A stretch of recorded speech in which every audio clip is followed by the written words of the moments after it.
We The did. sequel, yes. Yeah. Fire in the Sky, the sequel. With him holding a Right. Chainsaw. coming up. Chainsaw UFOs. Travis, did you have any hypnotic regression to see if you could retrieve any other memories? I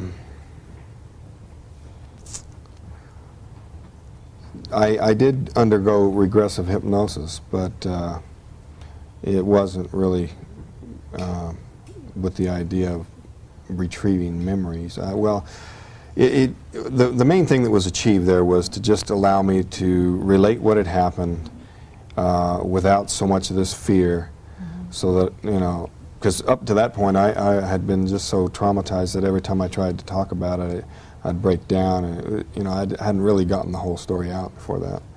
So did that help you then? Oh yeah, and from that point on, it was a little easier to talk about. After all these years and all you've been through, and a chance to reflect on your experience, when you hear people talk or make comments that, well, there's no such thing as UFOs and we are alone in the universe, how do you feel when you hear comments like that? Well, I think that's the height of arrogance, you know. But you know, that's really has characterized the detractors of my experience all along. In the book, I quote Emerson that condemnation without investigation is the height of ignorance, and there's a whole lot of people who just, you know, assume they know things that they don't know. They couldn't know. When you were a kid, did you feel like we were alone here, or did you sense that? Well, I was definitely open to the subject, and I'd talked about it on occasion, because I had a brother that had a pretty dramatic sighting about 10 or 12 years before this happened. Oh, really? Is there anything else in this book that we need to talk to people about? It's the book is A Fire in the Sky. What is this picture on the back? This is one of the images that really, you know, dominated my nightmares for a while. Oh, this is an image. Can you guys pick this up in my home? Yeah, they got it. They got it? Is that a pretty accurate depiction, as you remember it, of what the being's eyes look like? Yeah. Now, there are pictures in here, right? Yeah, a lot of them. A lot of illustrations. There are pictures in here going back to the actual time. It shows a car and some of the people that were involved. Did the, I don't recall, maybe you can help me, Jim, the cop that they brought in from out of town, have you ever been in contact since with this guy? Has he ever called? Well, that was a composite character. These were James Garner character. Yeah, you know, this was really, you know, all local lawmen, county sheriff's men. In the movie, he was very aggressively trying to prove that you had been murdered. He just wasn't buying that story at all. Yeah, that's true. Well, there were some lawmen who felt that way. Some who were a little more believing, but they needed a person in the story to embody the skeptical viewpoint, and I think James Garner did a good job of that. And when you finally showed up, what did those skeptics say? That you had just left town for 5 days, or you were? This was all just to bring a lot of attention to you? They come up with a lot of different theories. You know, they were just desperate to explain it away any way they could. And when, you know, the chainsaw murder thing didn't pan out, well, maybe they were all out hallucinating on drugs. So I had blood and urine samples run through the county medical examiner's drug screen. No trace of any drug. So, okay, all right. And then Travis had a transitory psychosis. He just believes this happened. You know, that's why he can pass a polygraph test. So I had this battery of psychiatric examinations that showed a perfectly normal pattern of scores. And it was just one thing after another, but, you know. Who paid for all of these? APRO sponsored most of these tests. Okay, here you have a picture. If we can get this, I think they showed it on the screen a little. This is one of the color photographs that you have in your book. This is the male and this is the female. I hope I can see that correctly. She's holding an object.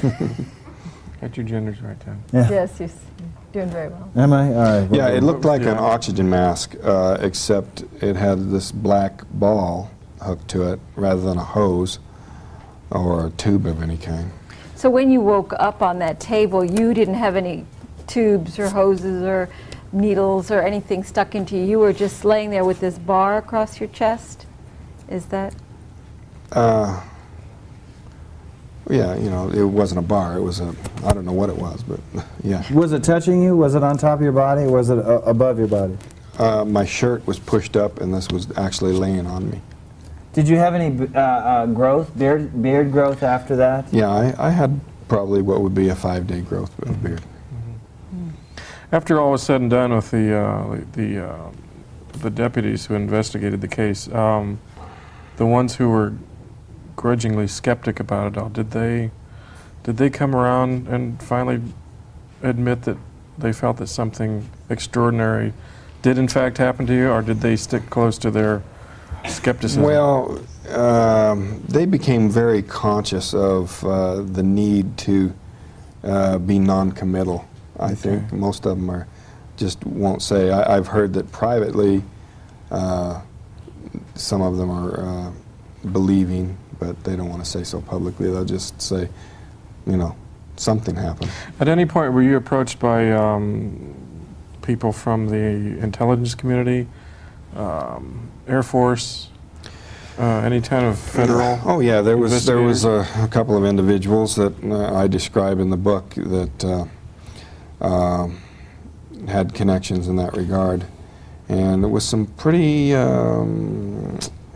surprising things that have been discovered there. Did any of them recommend that you not talk about this? Did they give any recommendations on?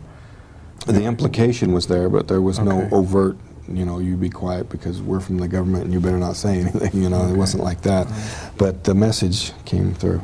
Did this happen before the movie came out, or was it after the movie came out? Before. Before.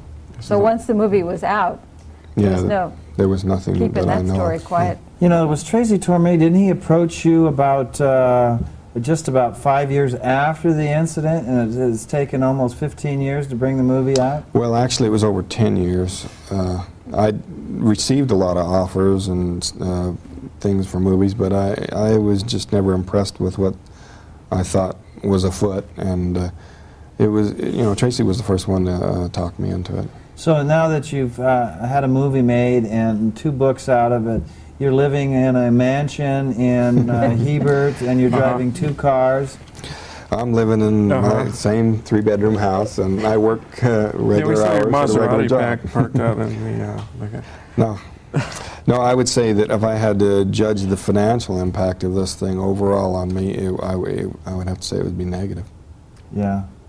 There are a lot of people, and there are going to be a lot of people watching this show, and a lot of people are going to have, not your experience, because every experience is very unique in itself, but we have something here in town that was set up by Stargate to try to help people at the first stage of them recalling something that has happened in your hotline. I keep bringing this up because I think it's important, because listening to you, you were very traumatized by this, and seeing how that you were involved in a bunch of people that really didn't believe what's going on. I think it's important to try to get a person like yourself talking about a situation so that other people can answer the question, why did it happen to me? In the same way, I've heard you say it before. You're just a regular old Joe. You have asked that same question to yourself 1,000 times, and I'm sure that you haven't come up with any particular answer. Is that true?